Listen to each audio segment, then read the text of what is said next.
Bem-vindos a mais um podcast Construindo Saúde. Eu sou Cristina Milagre, cardiologista e médica do esporte. Hoje o nosso assunto, pessoal, é sobre um exame chamado teste cardiopulmonar, que vocês vão aprender sobre esse exame.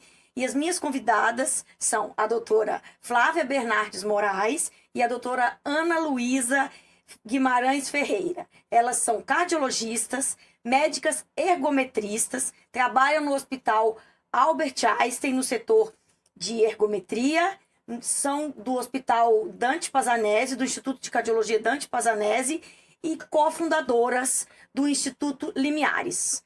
Flávia, Ana Luísa, um prazer recebê-las no podcast, para a gente poder conversar desse exame, que ainda é um mito. Muita gente ainda não conhece, muitos médicos ainda também não pedem esse exame, porque são tantas variáveis para interpretar, que o médico, muitas vezes, e o paciente não tem muita ideia do que fazer com ele. E a gente que trabalha mais com essa coisa do exercício, sempre a gente vê que isso é verdade, porque é tanta informação mesmo, que quem está acostumado a lidar, muitas vezes também tem dificuldade, né? Então, verdade, é isso aí, meninas. Vamos conversar sobre o teste cardiopulmonar. Obrigada, Cris, pelo convite. É um prazer, né? Falar de teste cardiopulmonar, que é um exame que a gente trabalha, que a gente ensina, que a gente faz e que a gente gosta muito e que traz, como se diz, traz muita informação. E daí é importante a gente não se perder nelas, né? E para o paciente também, o quanto é importante as informações que esse exame traz e que pode estar ajudando. Desde o diagnóstico, a tratamento, a orientação, e a gente vai conversando aí. E Flávia, qual que é a diferença, assim, que você acha mais importante quando você pede um cardiopulmonar e não um teste ergométrico, que esse que é da esteira, pessoal, que todo mundo faz? O idoso, a criança, o jovem.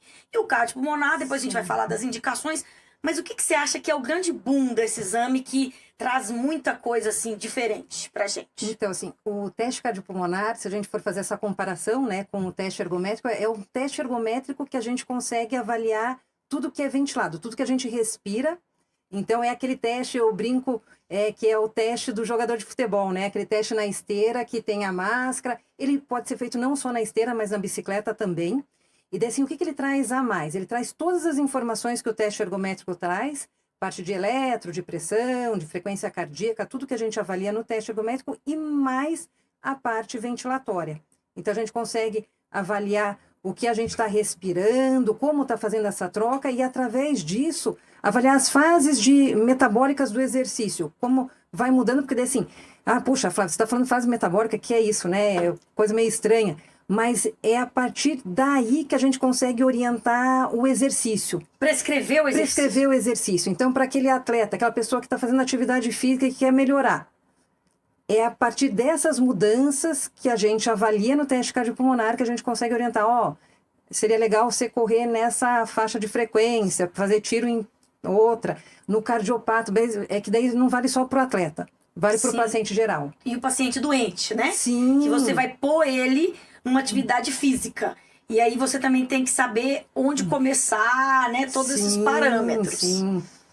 Eu acho que é importante, acho que a Ana Luísa podia explicar pra gente, porque assim, quando a gente faz exercício, pessoal, quando você faz um exercício muito leve, você não desequilibra o seu corpo. Então assim, você tá ali caminhando, batendo papo, não muda nada. À medida que você vai aumentando, você começa a ter aquele estresse no organismo da gente, que o corpo começa a entrar em desequilíbrio, né, Ana Luísa? Então explica pro pessoal, porque o que acontece, por que a gente fala tanto que as pessoas têm que fazer um esforço mais intenso, que só andar batendo papo. Eu falo, você tá conversando demais, tá sobrando fôlego para falar, então o exercício tá fácil. Então, como é que funciona isso? É interessante que o exercício ele tem dose, né? Ele não pode ser nem muito puxado, nem muito leve. O cardiopulmonar é interessante, em comparação até ao teste ergométrico, né, complementando, que é uma oportunidade única mesmo, da gente observar as mudanças através do exercício, a colaboração do pulmão, coração e metabolismo. E isso tudo é muito dinâmico. Então, quando a gente tem a primeira fase do exercício, antes de entrar numa fase que muda o metabolismo para um metabolismo que gasta mais energia, que usa mais os órgãos, ser mais próximo do repouso, a interação é diferente do que quando ele começa a fazer um esforço que já usa um metabolismo diferente, já começa a ficar mais puxado. E quando a gente treina o paciente nesses limiares, né, nesses intervalos, a gente consegue modificar essa relação e modificar os próprios tempos do metabolismo. A gente prepara mais o coração, prepara mais o pulmão e prepara mais o metabolismo. E isso em determinadas doses. Não pode ser nem fácil demais, nem difícil demais. Pois é, porque assim, eu vejo que quando eu estudei a parte da medicina esportiva, pessoal, a gente tem uma engrenagem que é pulmão, coração, músculo. Então, essa engrenagem, né, do pulmão recebe o oxigênio, o coração vai transportar e o músculo vai utilizar. Então, o exame, ele vai dizer para você se você parou porque faltou músculo, porque o pulmão tá ruim, porque tem uma crise asmática, ou porque tá faltando condicionamento aeróbico, ou tá faltando o coração que tem um déficit mesmo, né, um problema. O exercício são esses elos, né? Metabolismo energético, músculo, pulmão, coração. Isso. Alguém vai parar, algum motivo interrompe o seu exercício e vai ser um desses 4. E o cardiopulmonar vai conseguir realmente interpretar quem que limitou mais. O paciente que é DPOC, às vezes limita antes do pulmão, antes de cansar a perna, ou surpreendentemente cansa o coração antes porque é descondicionado, daí a gente descobre de repente que aquele DPOC não foi o pulmão que está limitando ele. Então, a gente conhecer a relação dinâmica, né, durante o esforço, durante o exercício, dos elos, faz toda a diferença para indicar o tratamento, exercício, e o tratamento também, seja intervencionista ou medicamentoso, seja lá o treinamento que for, o tratamento que for, conhecer essa relação é fundamental. Bom, quando ela fala de POC, gente, é o paciente que tem bronquite, tem asma, tem enfisema, todas essas doenças respiratórias. E muitas vezes, né, Flávio, o paciente tem um cansaço. Sim. Aí ele fala, eu não consigo fazer exercício, mas eu não evoluo. Eu tô sempre cansada, eu faço uma esteira, mas eu nunca melhoro. E a gente tem, assim, depois que eu fiz a pós de medicina do esporte, eu tive certeza que o cardiologista clínico não sabe falar de exercício. Isso é fato. Você sabe disso, você sabe disso. E o paciente, às vezes, acha que o médico vai ensinar ele a fazer exercício. E não vai, na maioria das vezes. O cardiologista clínico, se não tem essa formação, igual a gente foi ergometria, vocês foram mais pro cardiopulmonar, eu estudei um pouco, mas acabei não trabalhando diretamente com cardiopulmonar, mas a gente estava sempre ali naquele meio. Então, é diferente. Mas o clínico, o cara que faz cardiologia clínica, que não tem essa vivência, ele não vai saber falar, olha, começa assim. E o paciente, muitas vezes, ele tem medo de ir de pressa. Aí eu falo, ó, se você for devagar, não vai adiantar nada. Sim. Às vezes eu brinco, senta a bota, corre, vai com força, né? Porque, lógico, depois de você avaliar e tudo. Sim, sim, e tem que ser progressivo, né? Eu falo assim, você não vai levantar do sofá e sair correndo a São Silvestre. Não vai. Mas você pode um dia chegar a correr a São Silvestre, se você estava no sofá.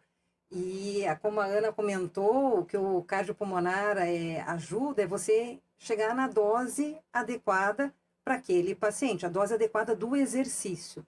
E quando a gente consegue avaliar ele nessas 3 engrenagens e ver aonde está a limitação do exercício, além de você dar a dose, você consegue dar o exercício adequado para aquele paciente. Né? Porque como você comentou, o DPOC, o enfisematoso, aquele paciente que fuma já há muito tempo e que o pulmão já está comprometido, ou asmático, que fala assim, puxa, eu não consigo progredir, evoluir, eu vou para academia e o meu treino não muda, eu não consigo correr, ou eu não consigo ir adiante. E daí acaba sendo frustrante e desmotivante, né? Exatamente. Mas quando você consegue ver, puxa, é o pulmão que está comprometido e você consegue fazer uma medicação, fazer um treinamento respiratório, dar uma adequação para aquilo, ele consegue ir além. Ou às vezes é que esse paciente que, por ser sedentário e ter múltiplas comorbidades, tem problema no coração, tem problema no pulmão, mas está sedentário há muito tempo. Às vezes a gente faz o cardiopulmonar e você vê que o problema é o músculo, é a perna, é o descondicionamento. Tipo, tem que ir lá e fazer musculação. Antes até do pulmão, do coração tá limitando o exercício, a falta do condicionamento está sendo o maior impeditivo, e que daí você consegue condicionar da forma A gente adequada. cai muito em e doença seguir, e às vezes né? não é nem doença, né? Às vezes é só só sedentarismo, né? Exatamente. A gente consegue ver no cardiopulmonar bem marcado quando o paciente que está limitando é sedentarismo. E às vezes a resposta não é fazer nada tão intenso, às vezes é musculação e o básico. Exatamente. E o básico que funciona. o básico que o básico bem funciona. feito, né? Eu falo assim, é o arroz com feijão, é o básico bem feito, na dose adequada, Isso. né? E o que Porque vale muito a pena no- saber é que isso tudo muda, né? Que isso é Sim. dinâmico mesmo. Então, se a gente faz 3 meses alguma coisa, 3 a 6 Nossa. meses, daqui a pouco refaz exame, ou mesmo pelo primeiro exame, a gente consegue evoluir. Então, se um dia a tua prescrição foi aquela, a tua dose foi aquela, daqui a 3 meses, daqui a 6 meses, já é Pode outra ser coisa, já diferente, pode né? ser mais, já pode progredir. Por isso que às vezes o exame, o médico consegue ajudar na progressão, em vez de tentar correr e fazer tudo que quer fazer e não está conseguindo progredir. Além das doenças, né, assim, nos pacientes cardíacos, nos pacientes que têm problemas respiratórios, os pacientes que têm um certo condicionamento, eles também precisam fazer esse, né, Flávia? Sim. Porque senão eles fazem um ergométrico e eles cansam pela rampa, por exemplo, mas eles conseguiriam ir mais. Então você faz um Sim. protocolo mais individualizado, né, para essas Sim, pessoas. sim. Não necessariamente atletas, mas esses amadores aí que estão nas Sim. corridas de rua, que estão nos eventos aí, que virou uma febre de Virou uns uma anos, febre, graças então. a Deus, né? Vocês são Isso mais é bom, atletas né? que muito atleta. Exatamente. Exatamente, que às vezes tem o treino de atleta, só não recebe como atleta. Exatamente. E qual Mas outra são indicação, assim, que você acha importante de pacientes que você acha que beneficiariam aí com o teste Com teste cardiopulmonar? cardiopulmonar. Bom, a gente falou da prescrição do exercício desde o sedentário até o atleta. O atleta, para você periodizar o treino e... De tempos em tempos, De você ir- tempos em tempos. E até assim, a pessoa tem o objetivo, eu vou correr uma maratona daqui a 3, 4 meses. O treinador dele, com os limiares, consegue programar os dias de treino regenerativo, em que frequência que vai estar abaixo do primeiro limiar, os treinos de tiro, e através dos limiares ele consegue e já fazendo toda a periodização. Mas, assim, além disso, da prescrição do exercício, para diagnóstico mesmo, né? De falta de ar, por exemplo, De falta cansaço. de ar, é um dos... Porque como a gente tem os 3 elos, a gente tem que lembrar que a gente consegue investigar as 3... Causas. Os três causas, pontos né? Os 3 pontos significativos. principais ali. Aquele paciente que tem dor no peito e que fuma, puxa... Tem cara de ser coronariano, mas será pode que ser é? respiratório. Mas às vezes tem... Outra indicação também é o Pré-operatório. pré-operatório. Paciente de válvula, né? Também. Sim, Que às vezes paciente você, valvular, naquele momento paciente- cirúrgico, assim, será que tá no momento? tá no Será momento, que ele será que aguenta é mais um mais um pouco? pouco? Pra Se o coração já definição tá... cirúrgica, né? E Pré-operatório até- como risco e até pré-operatório como risco, definição cirúrgica. como não só das cardiopatias, né, como você falou, dos valvulares e, enfim, dos transplantes, a indicação de transplante cardíaco, transplante pulmonar, mas também o risco cirúrgico, é uma cirurgia abdominal. A gente sabe que tem variáveis que são de altíssimo prognóstico, então você Sim. consegue ter uma avaliação de risco cirúrgico melhor, mais detalhada, mais estratificada do que a gente tem no teste ergométrico. Doença pulmonar, né? a maior parte das cirurgias Sim. pulmonares hoje em dia faz Sim. parte, faz o cardiopulmonar antes também. E assim, todo mundo fala do questão do VO2, né? Esse Nossa, exame, querida. ele mostra o VO2 real. Sim. Quando a gente faz o ergométrico, então vamos explicar, o VO2 é superestimado, né? Sim. É uma estimativa que a gente tem que puxar para baixo, né? Sim, Falou, você acha que você tá sim. bem, mas não é tão assim. Porque é uma equação, né? É uma Equação, conta, equação, né? A conta que você, no ergométrico, você faz a conta, você usar o tempo do exercício, a velocidade, a inclinação, porque daí até essa conta, cada protocolo que você utiliza no Vai depender ergométrico também. usa um tipo de conta. E são protocolos fixos, né? Então, Não tem jeito de Pra você fazer um cálculo não muito tem- certinho. e não tem como você comentou, não tem como você Individualizado. individualizar. Fazer um protocolo. Qual que é o protocolo da Cris? Qual que é o protocolo da Ana? Qual que é o protocolo da Flávia, do João, do Pedro? Você consegue, no cardiopulmonar, você consegue daí medir, né? A E prescrição... daí é o VO2 direto A mesmo, predição do VO2 no teste falha para os dois lados, né? Se a gente usa muita rampa, ele superestima pra caramba. Se a gente não usa nenhuma rampa, quer fazer um protocolo mais pro atleta, daí dá um VO2 lá embaixo, daí o atleta fica triste. Fala, nossa, mas eu tô péssimo, né? Aí, Tanto. Mas pra o poder que é o jogar. VO2? Vamos explicar pro público, porque tem muita dúvida, assim.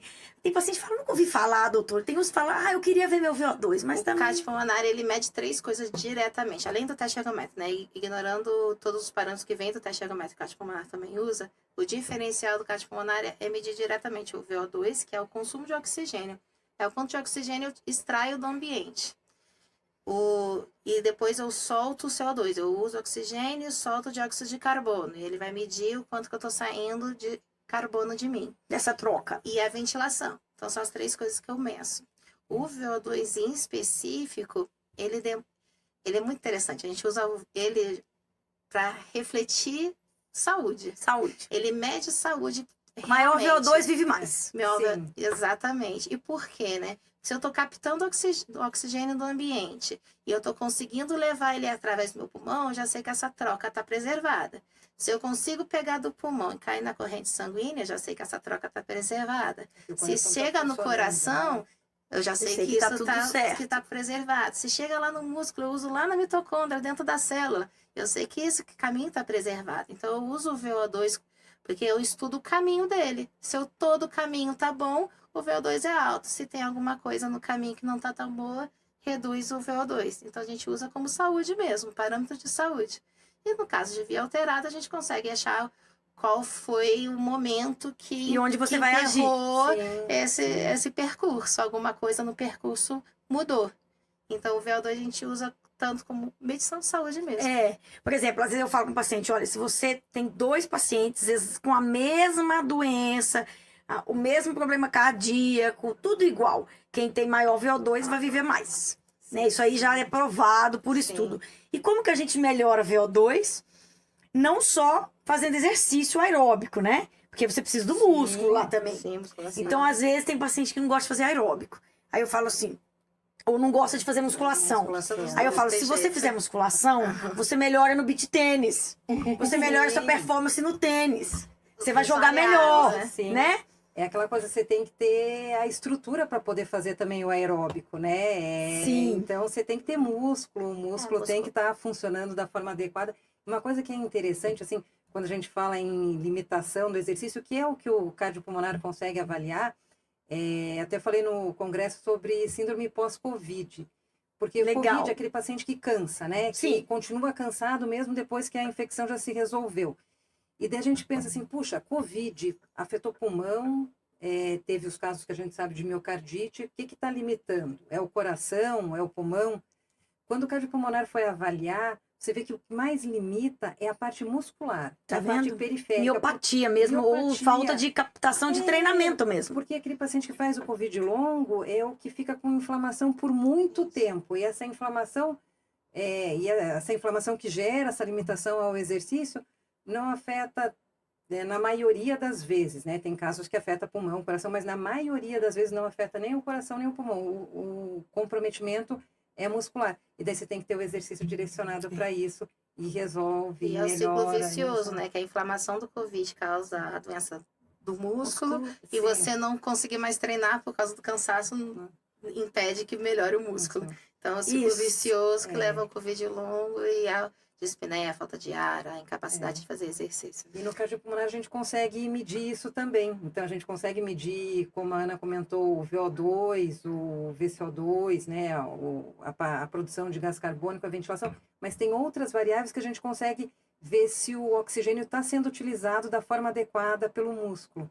Então, você consegue trazer essa informação também. Eu acho que a gente podia dar um exemplo prático, por exemplo, assim, para os pacientes, tipo, quando vocês fazem os cálculos dos limiares, né, que nada mais é do que a frequência cardíaca que a pessoa vai treinar. Então, por exemplo, você pegar um paciente que você pegou lá o primeiro limiar com 120 e o segundo limiar com 160. Então, o que significa isso? Abaixo de 120 não vai adiantar nada ele treinar. ele vai dar um tiro e vai acima de 160? Como é que é isso aí? Só pra gente dar um exemplo prático. Daí assim. depende, né? Depende de quem é o seu paciente. Não, sim. Porque assim, é aquela coisa, o abaixo do primeiro limiar, se a gente for falar num atleta, é um treino regenerativo. Um treino aquele, assim, leve. Leve, é aquele assim, é o pós-corrida. Você correu a sua maratona, você correu a sua corrida, fez lá a sua prova de 10 quilômetros, foi uma prova extenuante. No outro dia você vai correr abaixo do primeiro limiar. É aquele solto, é o soltão. O pessoal fala que é o longão. É um solto, é um regenerativo mesmo. Se é o paciente cardiopata, a gente vai começar a treinar ele ali. Para depois ir progredindo. É aquele paciente que infartou. Precisa ficar quanto tempo sem fazer exercício? O tempo de ele estabilizar. Sim, já pode começar logo. Quanto antes começar, melhor. Isso, assim, tem estudos já mostrando o quanto você muda a sobrevida, chance de não ter novos eventos quando você começa exercitar antes, mas tem que ser antes na dose adequada. Claro. Né? Tanto que já começa na internação, né? O paciente que infartou internado faz exercício. Já começa. Antigamente ficava deitado 15 dias sem levantar, né? 1.900 A fisioterapia já tira do leito no mesmo dia. Mas aí, respondendo a tua pergunta do primeiro e do segundo limiar, a gente consegue utilizar essas faixas de frequência que são faixas medidas, daí no cardiopulmonar ela não é estimada, ela é medida. Ela é medida, sim. Porque é a hora em que você muda o metabolismo aeróbico para o metabolismo anaeróbico, você tem essa mudança do primeiro limiar, você começa a ventilar mais em relação a respiração vai ficando mais ofegante. Você começa a consumir de oxigênio, porque muda a chave ali do consumo, do metabolismo, assim, da geração de energia. Isso, se a gente fosse pensar assim num carro híbrido ali, né? Você muda o que está fornecendo combustível. O combustível. Muda o combustível. Muda o combustível. Então, você começa a ter um desempenho melhor e ter um condicionamento melhor a partir ali do primeiro limiar para um indivíduo saudável. Você treinar entre o primeiro e o segundo limiar. A partir do segundo limiar é quando você já está entrando ali na reserva. Já está entrando ali na reserva, então você já está numa acidose grande, você ainda consegue manter o exercício, mas vai ser por um pouco tempo. Então, que a gente fala assim, puxa, você vai fazer a tua estratégia de prova. Se for correr acima do segundo limiar, você vai quebrar. Você não chega. Você não chega. E a gente fala isso pro paciente, né? Fala, não adianta porque você não vai. Mas você pode usar, assim, se é um indivíduo saudável, ele pode usar o segundo limiar para ganhar condicionamento. Claro. Ele faz alguns tiros. Aquele treino de tiro. O dia do treino do tiro. Você vai chegar no segundo limiar, você vai passar do segundo limiar em alguns momentos e vai voltar. Você não vai fazer o treino inteiro nele. Eu sempre falo para os pacientes, né? Eu falo assim, o que é rápido, o que é intenso é curto. E o que é mais moderado, você consegue manter. Sim. Então, essa brincadeira, né? De onde eu fico, onde eu não fico, isso é muito importante. Porque senão você fica naquela mesmice. Você vê, às vezes, paciente que anda a vida inteira e continua sempre sedentário. Por quê? Porque não desafiou, né? Sim, e tem uma coisa que é interessante, que o cardiopulmonar traz em relação ao ergométrico. Hoje você fez teu ergométrico, Fiz, hoje eu fiz. Então, assim, se nós duas fizermos o ergométrico, a gente chega na mesma frequência final. Se a gente for prescrever o exercício por percentual, que daí seria uma estimativa, se você chegou a 182, eu cheguei a 182, a princípio o nosso treino vai ser da mesma forma. Mas no cardiopulmonar eu consigo ver que no primeiro limiar você chega numa certa frequência, eu chego em outra, o meu segundo limiar é o teu é outro, e a gente consegue ter treinos individualizados. Né? Não, eu acho muito interessante, porque eu falo que assim, o exercício, ele é uma polipílula, né, meninas? Sim. Assim, o remédio para pressão é para pressão, para colesterol é para colesterol, para diabetes é para diabetes. E o exercício não. O exercício melhora tudo. Então eu sempre falo, se você faz exercício, sua vida piora, vamos te estudar. Porque tem alguma coisa errada com você. Ou você não tá fazendo direito, ou não te explicaram, ou você não entendeu. Então você pega, às vezes, aqueles pacientes idosos que caminham 1h30. Aí eu falo, aperta o passo e faz 40 minutos. Né? Sim. Porque senão, assim, o exercício, você tem que ir desafiando o seu corpo, né? Pra você melhorar. Se você ficar numa zona de conforto, você vai ficar ali, nunca você vai estar melhor. E também a gente vai perdendo, né? O condicionamento com os anos. Sim. E também músculo, se a gente não fizer. E tudo isso vai impactar no nosso VO2, né, Ana Luísa? Não é isso? O importante do exercício é ser progressivo, né? A verdade é essa. Então, às vezes, a gente treina abaixo do primeiro limiar, se você está começando, se você é sedentário, obeso. Eu Isso. preciso treinar abaixo do primeiro limiar, que é o que é adequado naquele momento. Mas não é para ficar sempre estacionado, né? Tem que progredir. Tem que ir progredindo. Até aquela zona que a gente considera mais saudável e mais adequada, né? Então, o importante é sempre progredir. A ideia é essa. Tanto na musculação, quanto aeróbico, quanto mobilidade. Mobilidade também é importante. E quando os pacientes falam essa questão do aeróbico, porque igual quando você vai pra academia e faz uma série, o professor te passa, depois de 12 sessões, ele muda. Ele muda por isso. Porque tem que mudar o grupo muscular, ou tem que mudar a carga, ou enfim. Se você também não melhora. Então, se você não fizer isso com o aeróbico, É igual, né? É igual. Sim. E aí, eu acho que é muito importante a gente mencionar para os pacientes essa questão da frequência cardíaca.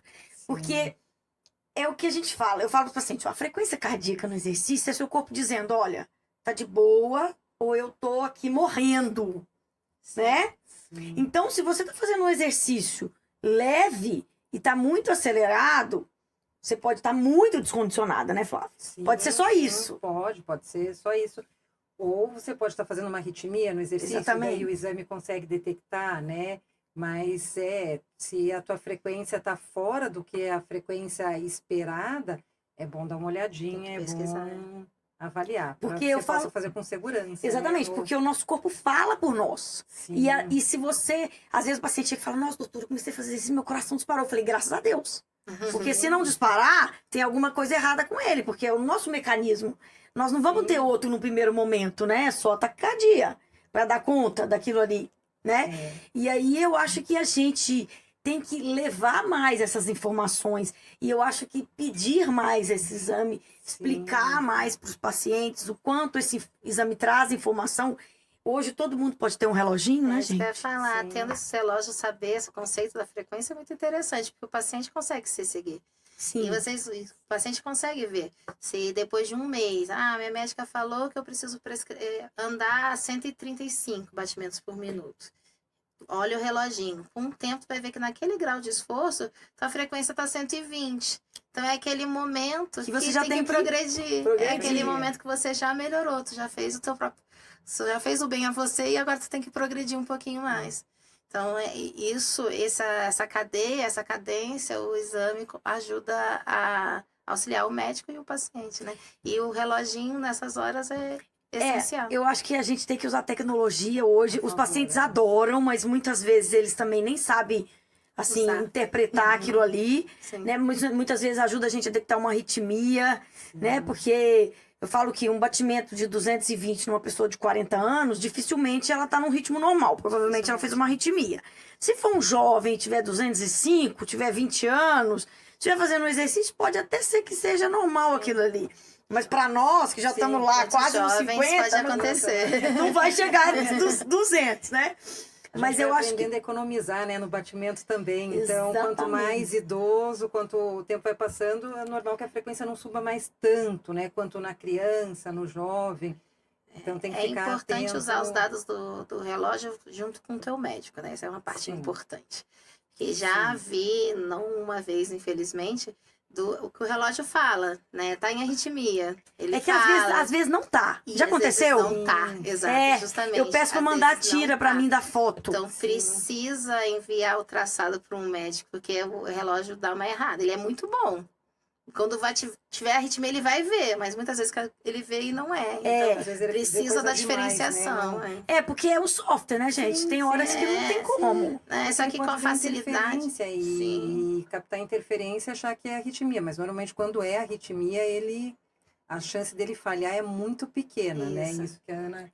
Tanto é que, por exemplo, Então- todos os pacientes que têm fibrilação atrial, né, pessoal, uma arritmia comum que esses reloginhos, eles têm já o sensor para detectar essa arritmia específica, raramente o paciente que está em fibrilação atrial, ele não detecta, Isso. né? Então, quando ele diz que, quando tem, ele vai dizer, Isso. mas não necessariamente ele diz E E aí o paciente fica apavorado. É, Mas não, a gente tem que usar hoje isso a nosso favor. Nesses tempos que tá muito fácil pesquisar na internet, né, ChatGPTs e etc., os pacientes têm se tratado, né? Então, eu já vi isso do relógio, tem fibrilação atrial, jogou no ChatGPT, o que eu faço? Fibrilação atrial, comprou anticoagulante, comprou beta-bloqueador e tava tomando. Nossa, Meu que E Deus, chegou a isso, fazer um né? teste ergométrico, o médico daí pediu à distância o teste, foi fazer o teste, nunca teve. Eu peguei o relógio, nunca teve fibrilação. olha isso. Então tomou um anticoagulante que dá um risco O risco acima de sangramento. né? De ter Grave, é complicação. grave. Então, é o tipo de remédio que a gente mede o risco e benefício de usar. Então, não é uma decisão que dá para tomar em casa. Então, tem que saber usar o relógio, gente. Tem que saber usar. Porque assim, eu acho que a inteligência artificial, ela vai ajudar muito, a internet. Sim, Hoje o excelente, paciente chega né? com várias perguntas, várias dúvidas, e ele conhecendo mais, ele se trata mais. Mas não tem jeito, gente, cada situação específica. Não tem jeito de você fazer consulta só usando a internet. Isso daí é uma coisa Sim, absurda, sim. né? É, Sentir. né? Infelizmente é muito fácil, então no desespero a pessoa faz, né? E no Brasil você vai lá na farmácia e compra o remédio, né? Sim, Tirando isso. né, O assim, anticoagulante é liberado, antibióticos, remédios para convulsão, coisas mais específicas, né? Mas realmente.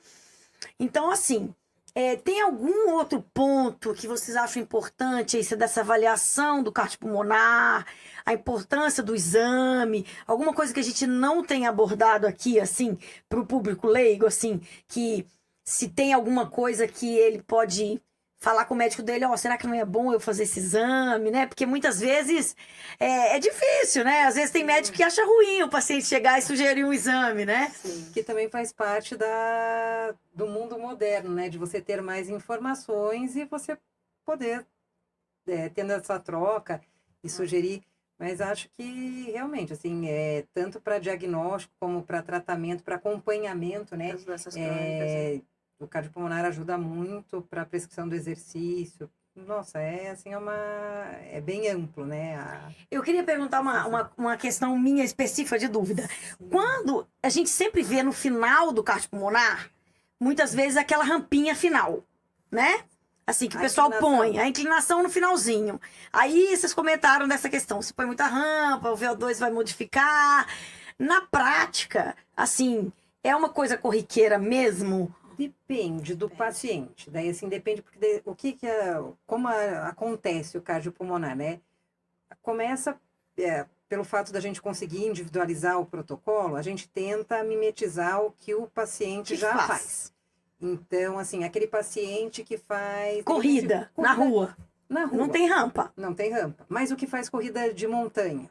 Aí já tem que... rampa. Esse daí, talvez a gente já use inclinação desde o início e vá aumentando a inclinação e velocidade, porque ele quer saber como está funcionando o corpo dele ali, as engrenagens no exercício que ele está fazendo. O paciente que faz corrida de rua, a gente vai tentar deixar a esteira no plano a maior parte do exame. Sem segurar, né? Sem segurar. Segurar atrapalha, superestima, né? Superestima. Nos daí, cálculos. Até a medição, porque fica, vamos dizer assim, fica mais fácil, entre aspas, né? De da você interferência. fazer o exercício, né? Que você está segurando. Você está utilizando um número maior de grupos musculares quando você está com a mão solta. Exceto aquele paciente de muita idade, que tem risco de queda, que já é muito idoso. O paciente e que tem medo, né? Tem paciente que tem medo, né?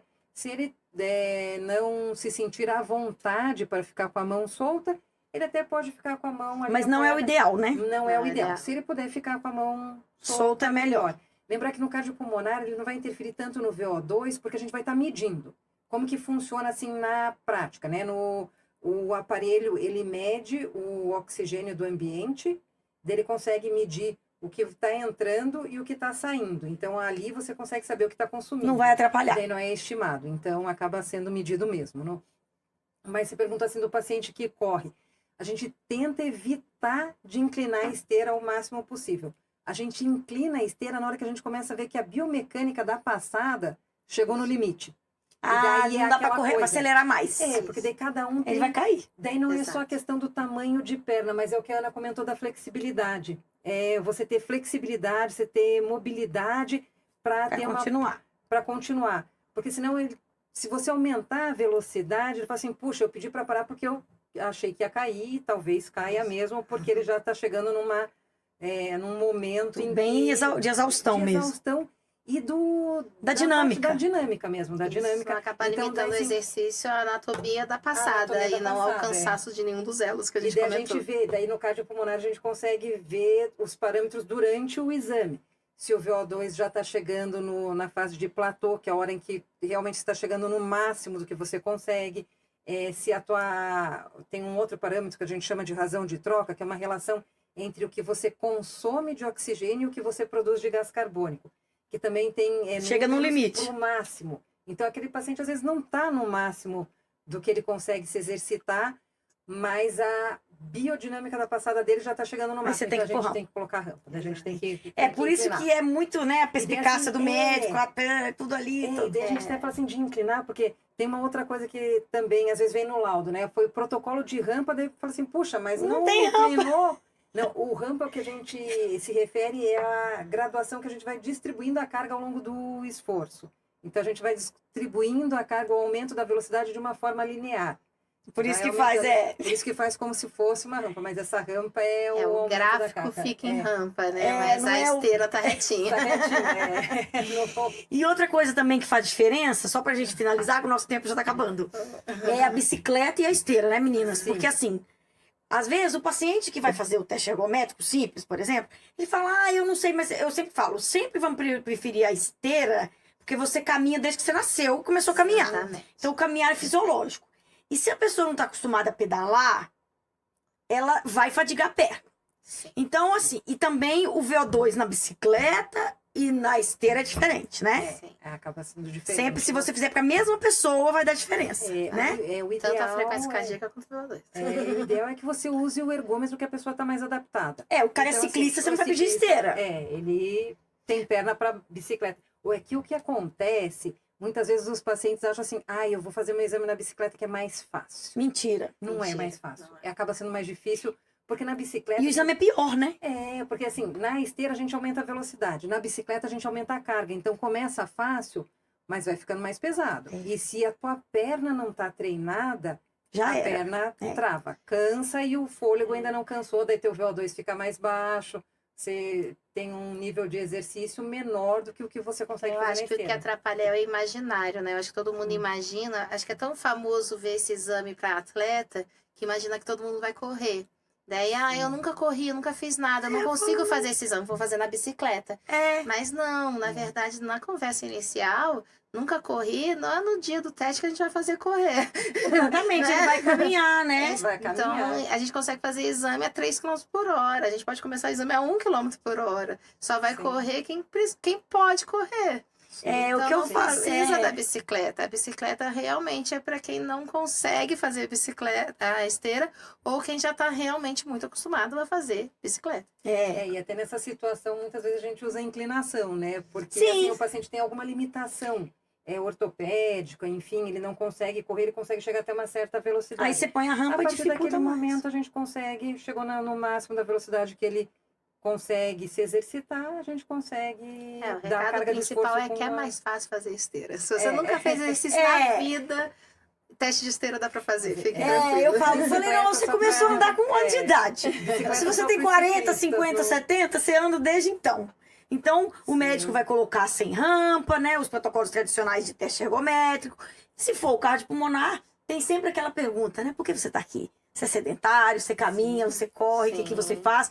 E é a análise individualizada, que é isso que a gente quer, né? Pra melhorar. Por isso que, às vezes, um cardiopulmonar isolado, às vezes não tá no seu melhor momento, aí outra vez você faz... Então, também tem isso, né? Às vezes, por isso que você tem que ter um acompanhamento, porque às vezes vai ter algumas diferenças aí, se o médico colocou uma rampinha, se não colocou, coisas que, às vezes, a pessoa fazendo no mesmo lugar, já é conhecido, vai lá, tá sempre... Até o momento, né? Tem dias melhores e dias piores. Dias piores. Exatamente. É importante estar sem treinar no dia anterior, né? Não treinar de forma tá vendo, pessoal? Isso é verdade. Teste é importantíssimo. E isso é uma coisa que faz diferença, porque senão o teu músculo já está cansado. E daí, naquele momento que eu falo assim, é uma chance, né? O cardiopulmonar é como se fosse uma prova de tiro, é um tiro só. Não dá para repetir. Não dá para repetir. Você tem que dar o seu melhor. E se a musculatura está cansada, se de repente você teve alguma microlesão ali naquele momento, pode se agravar e você não vai dar o máximo do que você consegue. Ter se alimentado, né? Então, bem, importante. Ter se alimentado, né? Porque como a gente mede a parte de metabolismo, Então, precisa ter dado aquela faísquinha Substrato, da engrenagem, né? De começar ali Tem que ter energia, né, tem que ter gente? energia, Senão não vai. energia. Isso mesmo. Ter tido uma boa noite de sono, ter evitado álcool no dia anterior, ter evitado de fumar, essas coisas. Se a sua vida tá muito bagunçada, vai ser complicado ter um ótimo teste, né, meninas?